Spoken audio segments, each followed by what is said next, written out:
નમસ્કાર, હું છું માર્ગી. આપની સાથે હેડલાઇન્સમાં જોઈએ કેટલાક મહત્વના સમાચાર. હોર્મુઝમાં વ્યાપારિક જહાજો પર થયેલા હુમલાના જવાબમાં અમેરિકાએ ઈરાન પર ભીષણ હવાઈ હુમલા શરૂ કર્યા છે. અમેરિકી સેનાએ કેશમ દ્વીપ, બંદર અબ્બાસ અને સિરિકમાં જોરદાર બોમ્બમારો કર્યો છે, જેનાથી સમગ્ર વિસ્તાર ધડાકાઓથી ધ્રુજી ઉઠ્યો હતો. અમેરિકાએ આ સૈન્ય કાર્યવાહીની પુષ્ટિ કરતા તેને સીઝ ફાયરનું ઉલ્લંઘન ગણાવ્યું છે, જ્યારે કે ઈરાને આ હુમલાને કરાર વિરુદ્ધ ગણાવી વળતો પ્રહાર કરવાની ચીમકી આપી છે. બાળકો અને ટીનેજર્સને ફેસબુક, ઇન્સ્ટાગ્રામની લત લગાડવા બદલ અમેરિકાના 4 રાજ્યોએ મેટા કંપની સામે 120 લાખ કરોડ રૂપિયાની ઐતિહાસિક પેનલ્ટીની માંગ કરી છે. મેટાનું માર્કેટ કેપ $1.5 ટ્રિલિયન છે. કંપની પર જાણી જોઈને એવા ફીચર્સ બનાવવાનો આરોપ છે જેનાથી બાળકોમાં ડિપ્રેશન અને ઊંઘની સમસ્યા વધી છે. આ કેસની સુનાવણી ઓગસ્ટમાં કેલિફોર્નિયાની ફેડરલ કોર્ટમાં થશે. યુએઈના શારજાહથી પાકિસ્તાનના કરાચી જઈ રહેલું K2 એરવેઝનું બોઇંગ 737-400 કાર્ગો પ્લેન નેવિગેશન સિસ્ટમમાં ખામી બાદ ગુમ થયું છે. ફ્લાઇટ ડેટા અનુસાર 5 ક્રૂ મેમ્બર્સ સાથેનું આ વિમાન માત્ર 2 મિનિટમાં 35,000 ફૂટ નીચે ખાબક્યું હતું અને ઓમાનની ખાડી પાસે રડારથી બહાર થઈ ગયું હતું. પ્લેન હિન્દ મહાસાગરમાં ક્રેશ થયું હોવાની આશંકા વચ્ચે સર્ચ ઓપરેશન શરૂ કરાયું છે. હવામાન વિભાગે આગામી 3 દિવસ ગુજરાતના અનેક જિલ્લાઓમાં ભારેથી અતિભારે વરસાદની આગાહી કરી છે. દક્ષિણ ગુજરાતના વલસાડ, નવસારી અને ડાંગમાં ધોધમાર વરસાદ સાથે 40થી 50 કિલોમીટર પ્રતિ કલાકની ઝડપે પવન ફૂંકાશે, જ્યારે કે અમરેલી અને ભાવનગરમાં પણ મેઘમહેર યથાવત રહેશે. અમદાવાદમાં વાદળછાયા વાતાવરણ વચ્ચે ગાજવીજ સાથે વરસાદી ઝાપટા પડશે, જેનાથી મહત્તમ તાપમાન 30.8 ડિગ્રી સુધી ગગડ્યું છે. સુરતમાં 2 દિવસમાં વરસેલા 18 ઇંચ વરસાદે ભારે તબાહી મચાવી છે. 4 ખાડીઓ ઓવરફ્લો થતાં ઝૂંપડપટ્ટીથી લઈ પોસ્ટ વિસ્તારો જળબંબાકાર થયા છે. વરસાદી આફતમાં વીજ કરંટ, ઝાડ અને વીજળી પડવાથી 9 લોકોના મોત નીપજ્યા છે. પૂરને કારણે આજે શાળા અને કોલેજીસ તેમજ કાપડ માર્કેટ સંપૂર્ણપણે બંધ રખાયા છે, જ્યારે કે રસ્તાઓ પર વાહનોની જગ્યાએ બોટ્સ ચલાવવાની ફરજ પડી છે. પેટ્રોલમાં 20% ઇથેનોલ ભેળવવાના વિરોધ વચ્ચે તેની માત્રા વધારીને 25% કરવાની યોજના સરકાર હાલ પૂરતી ટાળી શકે છે. ARAIના એક અહેવાલ મુજબ જૂની E10 ગાડીઓમાં E20 ઇંધણનો ઉપયોગ કરવાથી ફ્યુઅલ સિસ્ટમના રબરના પાર્ટ્સ ખરાબ થવાની અને માઇલેજ ઘટવાની ફરિયાદો ઉઠી છે. આથી સરકાર હવે ઉતાવળ કરવાને બદલે આ પ્રક્રિયા ધીમે ધીમે અને વ્યવસ્થિત રીતે લાગુ કરવા માંગે છે. ભારત અને ઇન્ડોનેશિયાએ મલક્કાની ખાડીના પ્રવેશદ્વાર પર સ્થિત સબાંગ પોર્ટના સંયુક્ત વિકાસ માટે કરાર કર્યો છે. PM મોદી અને રાષ્ટ્રપતિ પ્રબોવોએ સમજૂતી પર હસ્તાક્ષર કર્યા છે. ભારતના ઇન્દિરા પોઈન્ટથી માત્ર 160 કિલોમીટર દૂર સ્થિત આ બંદર હિન્દ મહાસાગરમાં નવું હોર્મુઝ બનશે. આ પગલાંથી દર વર્ષે $2800 અબજ વેપાર કરતા ચીનની દરિયાઈ લાઇફલાઇન પર ભારતનો પ્રભાવ મજબૂત થશે. મુંબઈ એરપોર્ટ પર ગત રાત્રે 10 વાગે એક જ રનવે પર 2 વિમાનો સામસામે આવી જતા એક મોટી હોનારત ટળી હતી. સિલિગુડીથી આવેલી એર ઇન્ડિયા એક્સપ્રેસની ફ્લાઇટ લેન્ડિંગ પછી રનવે ઉપર જ હતી, ત્યારે દિલ્હી જતી એર ઇન્ડિયાની ફ્લાઇટ AI-816એ ટેક ઓફ શરૂ કરી દીધું. જોકે ATCના ત્વરિત નિર્દેશ બાદ પાયલટે ટેક ઓફ રોકી દીધું હતું. તમામ મુસાફરો સુરક્ષિત છે અને તપાસ શરૂ કરાઈ છે.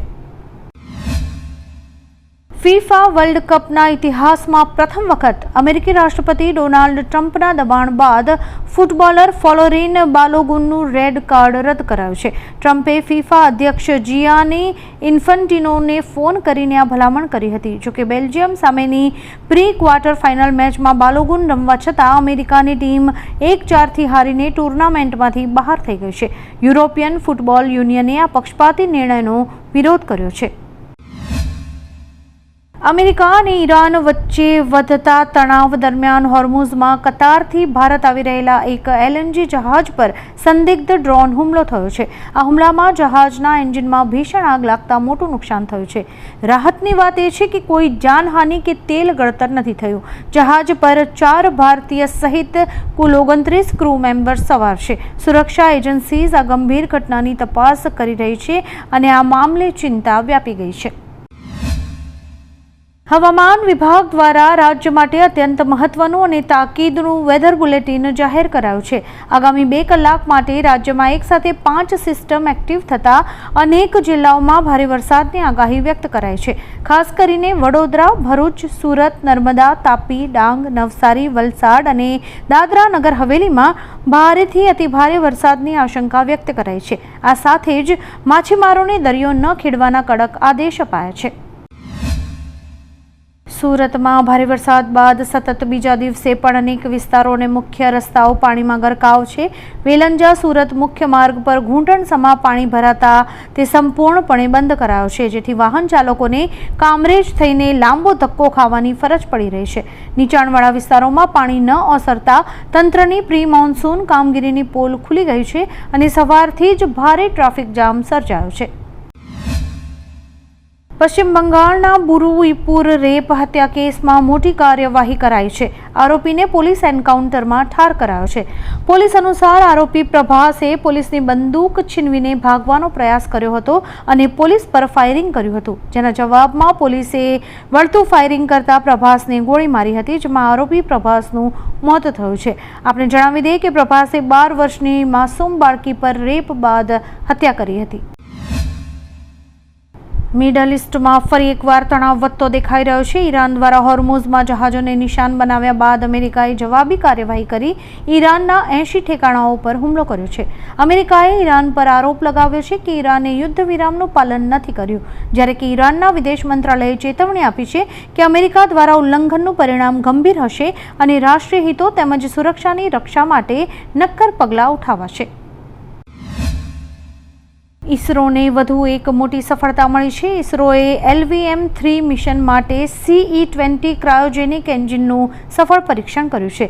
આ પરીક્ષણમાં રોકેટ લોન્ચ કરતા પહેલા તેનું એન્જિન વાસ્તવિક ઉડાન પરિસ્થિતિઓ યોગ્ય રીતે કાર્ય કરે છે કે નહીં તે તપાસવામાં આવ્યું હતું. જોકે પરીક્ષણ દરમિયાન એન્જિનનું કાર્ય સંતોષકારક રહ્યું હતું. ઇસરોએ તમિલનાડુના મહેન્દ્રગિરી સ્થિત પ્રોપલ્શન કોમ્પ્લેક્સમાં આ પરીક્ષણ કર્યું હતું. અમેરિકાની FBI અને ન્યાય વિભાગે ભારતીય ગુનાહિત ગેંગ્સ વિરુદ્ધ અત્યાર સુધીનું સૌથી મોટું આંતરરાષ્ટ્રીય ઓપરેશન હાર્ડબોલ હાથ ધર્યું છે. આ અંતર્ગત કેલિફોર્નિયા, કેનેડા અને સ્પેનમાં 50 સ્થળોએ દરોડા પાડી લોરેન્સ બિશ્નોઈ અને ગોલ્ડી બ્રાર ગેંગના 24 ગુનેગારોની ધરપકડ કરાઈ છે. જેલમાંથી ઓપરેટ થતા નેટવર્ક પરથી 1000 કિલો કોકેઇન, 12 હથિયારો અને $40,000 જપ્ત કરાયા છે. ત્રીજી T20 મેચમાં ઇંગ્લેન્ડે ભારતને 125 રનથી હરાવ્યું છે. આ T20 ઇન્ટરનેશનલમાં ભારતની અત્યાર સુધીની સૌથી મોટી હાર છે. આ સાથે જ ક્રિકેટ ઇતિહાસમાં પ્રથમ વખત ભારતીય ટીમ સતત 5 મેચીસમાં એક પણ જીત નોંધાવી નથી શકી. ખાસ વાત એ છે કે આ પહેલા ભારતે T20 વર્લ્ડ કપની ફાઇનલ જીતી હતી, પરંતુ શ્રેયસ અય્યરની કેપ્ટનશીપમાં ટીમ હજુ સુધી જીતનું ખાતું નથી ખોલાવી શકી. અમેરિકા ઈરાન વચ્ચેના તણાવની સીધી અસર ભારતીય શેર બજાર પર જોવા મળી છે. બજાર ખુલતાની સાથે જ સેન્સેક્સ 575 પોઈન્ટ તૂટીને 77,605 પર આવી ગયો છે, જ્યારે કે નિફ્ટી 175 પોઈન્ટ ગગડીને 24,223 પર પહોંચ્યો છે. આ કડાકાને કારણે રોકાણકારોને 2.79 લાખ કરોડ રૂપિયાનું ભારે નુકસાન થયું છે. આ સાથે જ ભારતીય રૂપિયો પણ 20 પૈસા નબળો પડીને પ્રતિ ડોલર 95.70 પર ખુલ્યો છે.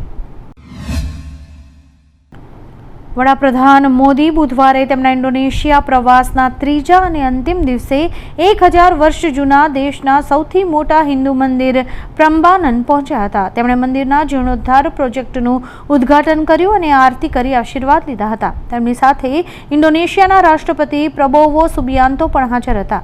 PM મોદીએ પ્લેનમાંથી મંદિરનો સુંદર નજારો સોશિયલ મીડિયા પર શેર કર્યો હતો. આવા જ કેટલાક રસપ્રદ સમાચારો નિહાળવા માટે અમારી YouTube ચેનલને લાઇક, શેર અને સબસ્ક્રાઇબ કરો અને જોતા રહો હેડલાઇન્સ.